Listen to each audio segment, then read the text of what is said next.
Bom dia, Fundação Casa, bom dia, nono ano. A nossa aula hoje é de História.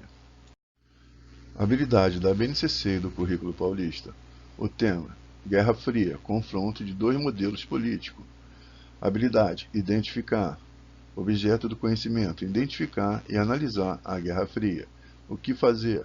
Faça uma primeira leitura do trecho do texto de divulgação científica que está ali embaixo. Leia o mesmo texto novamente, agora grife as palavras que você não conhece. Procure no dicionário e anote o significado mais adequado das palavras que grifou. Releia o texto só mais uma vez e procure compreender e interpretar o texto para responder às questões. Responda com suas palavras. Questão disparadora: você já ouviu falar do Muro de Berlim ou da Guerra do Vietnã? Responda: onde você viu? Ao final da Segunda Guerra Mundial, o cenário político mundial testemunhava o período de maior tensão de sua história. De um lado, os Estados Unidos, uma potência capitalista, e de outro, a União Soviética, uma potência socialista. Em ambos os lados, armamentos com tecnologia nuclear que poderiam causar sérios danos a toda a humanidade. Ao final das contas, nenhum tiro foi diretamente disparado entre os dois lados do conflito, o que justifica o nome Guerra Fria. O que se pode dizer é que esse conflito foi marcado pelas disputas indiretas entre as duas potências rivais, em busca de maior poderio político e principalmente militar sobre as diferentes partes do mundo. Tal configuração ocorreu em função do fato de que uma guerra nuclear não seria vantajosa para nenhum dos blocos nela envolvidos.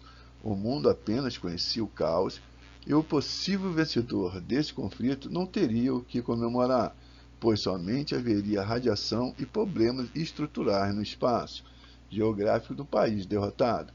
Por essa razão, o sociólogo Raymond Aron preferiu uma frase que ficou mundialmente conhecida: a Guerra Fria foi um período em que a guerra era impossível e a paz impossível.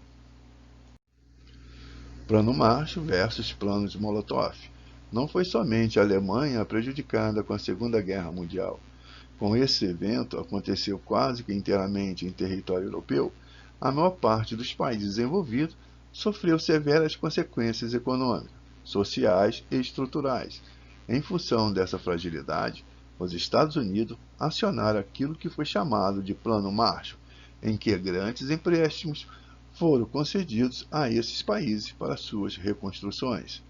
Essa postura era uma estratégia norte-americana para evitar que as nações europeias, em função de sua relativa fraqueza, sofressem intervenções dos soviéticos. Além de ser uma ação para conter possíveis movimentos e revoluções socialistas internas, com isso os Estados Unidos consolidaram a sua base de influência naquilo que foi denominado de Oeste Europeu ou Europa Capitalista, em oposição ao Leste Europeu, que era formado pelos territórios de domínio e influência soviética.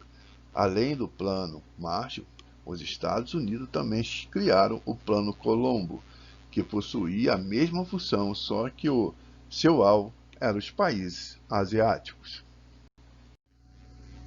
Estou enviando para vocês duas questões, e vocês já sabem que essas questões se encontram no texto, e a frase seguinte é a sua resposta. Qualquer dúvida, entregue para a dona Alessandra que ela passará para mim e eu devolverei na próxima aula. Fico com Deus e até outra.